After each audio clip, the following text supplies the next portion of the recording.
Welcome to Luca and Miguel. Enjoy the video. You start by collecting pigments, a binder, a solvent, and small containers. Measure pigment by weight, aim for 5–10% to control opacity. Once done, set up a clean, ventilated workspace and wear gloves and a mask to avoid inhaling dust. Make sure to label containers and keep a dedicated mixing spatula. This quick preparation prevents contamination and ensures consistent batches. Now you can move directly to combining pigment with binder for the first mix.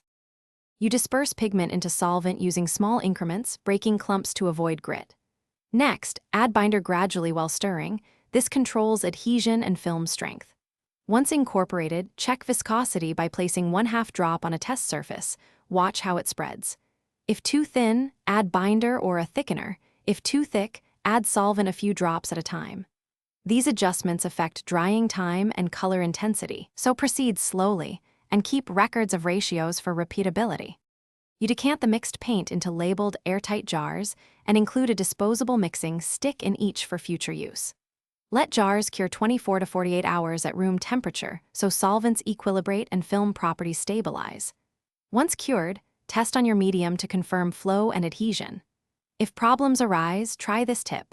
If a skin forms, open and add 1 to 2 drops of solvent, then stir. If separation occurs, remix vigorously. These fixes prevent waste and preserve your kit. Thanks for watching and please subscribe. It's the best investment you'll ever make.